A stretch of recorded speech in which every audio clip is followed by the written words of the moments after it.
Alhamdulillah, alhamdulillahirabbil alamin. Segala puji bagi Allah Subhanahu wa taala yang telah memberikan kita nikmat iman, nikmat ilmu serta kesempatan kepada kita untuk terus berkontribusi dalam dunia pendidikan. Salawat serta salam semoga senantiasa tercurah kepada Nabi Muhammad SAW, keluarga, sahabat, dan seluruh umatnya hingga akhir zaman. Pada kesempatan ini, saya akan menyampaikan materi dengan judul Strategi Pembelajaran dalam Pelaksanaan Kurikulum Berbasis Cinta di Madrasah. Materi ini sangat penting bagi pendidik madrasah dalam rangka menghadirkan proses pembelajaran yang tidak hanya berorientasi pada capaian akademik, tetapi juga pada pembentukan karakter dan akhlak mulia peserta didik. Baik, kita masuk kepada materi kali ini, yaitu latar belakang lahirnya kurikulum berbasis cinta. Perubahan sosial, perkembangan teknologi, dan dinamika kehidupan global membawa tantangan besar bagi dunia pendidikan. Jadi peserta didik saat ini dihadapkan pada berbagai persoalan seperti menurunnya empati, meningkatnya individualisme, serta lemahnya karakter dan etika. Kondisi ini menuntut pendidikan untuk tidak hanya fokus pada transfer pengetahuan, tetapi juga pada pembentukan nilai dan kepribadian. Jadi, kurikulum berbasis cinta hadir sebagai pendekatan pendidikan yang menempatkan nilai cinta, kasih sayang, dan kemanusiaan sebagai dasar dalam seluruh proses pembelajaran di lingkungan madrasah. Kurikulum berbasis cinta menjadi penguat nilai-nilai Islam yang menekankan pentingnya akhlakul karimah, rahmah, dan sikap moderat dalam kehidupan bermasyarakat. Selanjutnya kita masuk kepada hakikat kurikulum berbasis cinta. Nah, kurikulum berbasis cinta bukanlah kurikulum baru yang menggantikan kurikulum yang ada, melainkan pendekatan dalam mengimplementasikan kurikulum dengan perspektif cinta. Jadi, cinta dalam konteks ini memiliki makna luas, meliputi cinta kepada Allah SWT sebagai sumber nilai spiritual, cinta kepada diri sendiri sebagai bentuk tanggung jawab dan penghargaan diri. Kemudian ada cinta kepada sesama manusia sebagai wujud empati dan kepedulian sosial. Kemudian ada cinta kepada lingkungan sebagai amanah khalifah serta kepada bangsa dan negara. Maka nilai-nilai tersebut diintegrasikan dalam seluruh mata pelajaran, kegiatan, pembelajaran serta budaya dan kebijakan madrasah. Dengan demikian, kurikulum berbasis cinta menjadi yang menghidupkan proses pendidikan di madrasah. Selanjutnya kita masuk kepada penerapan kurikulum berbasis cinta di madrasah. Jadi, tujuan utama penerapan kurikulum berbasis cinta adalah membentuk peserta didik yang utuh, yaitu cerdas secara intelektual, matang secara emosional, dan juga kuat secara spiritual.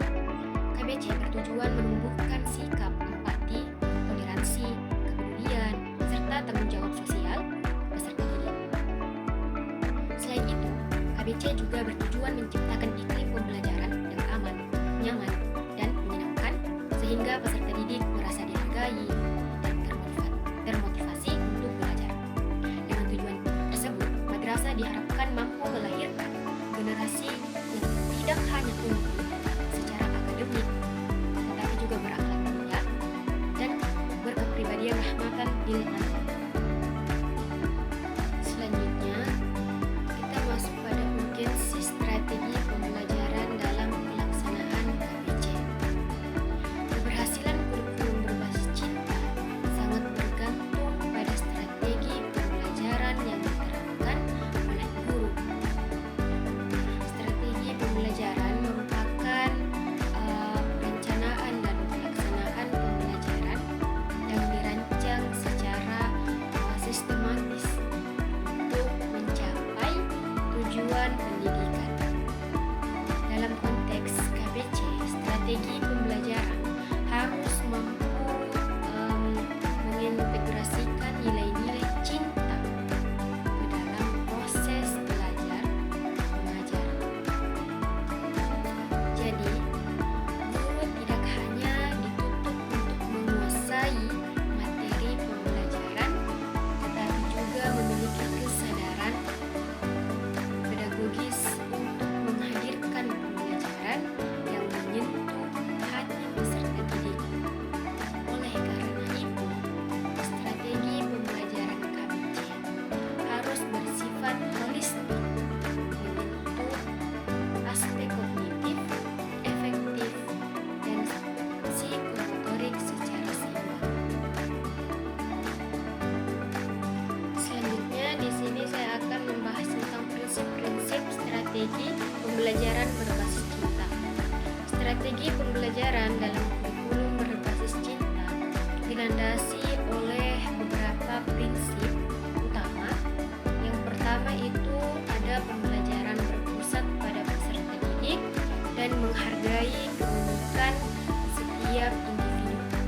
Kemudian yang kedua, pembelajaran dilaksanakan dalam suasana yang aman, nyaman, bebas dari kekerasan. Dan yang ketiga, guru berperan sebagai teladan dan dalam sikap, tutur kata, dan perilaku. Yang keempat, pembelajaran bersifat konseptual dan relevan dengan kehidupan nyata peserta didik. Dan yang kelima, pembelajaran mendorong dialog, refleksi, dan partisipasi aktif peserta didik. Prinsip-prinsip ini menjadi dasar dalam merancang strategi pembelajaran berlandaskan cinta. Selanjutnya kita masuk pada bentuk dan implementasi strategi pembelajaran KBC. Nah, strategi pembelajaran KBC dapat diwujudkan melalui berbagai metode dan pendekatan. Pembelajaran kolaboratif menjadi salah satu strategi utama karena melatih peserta didik untuk bekerja sama, saling menghargai, dan juga bertanggung jawab.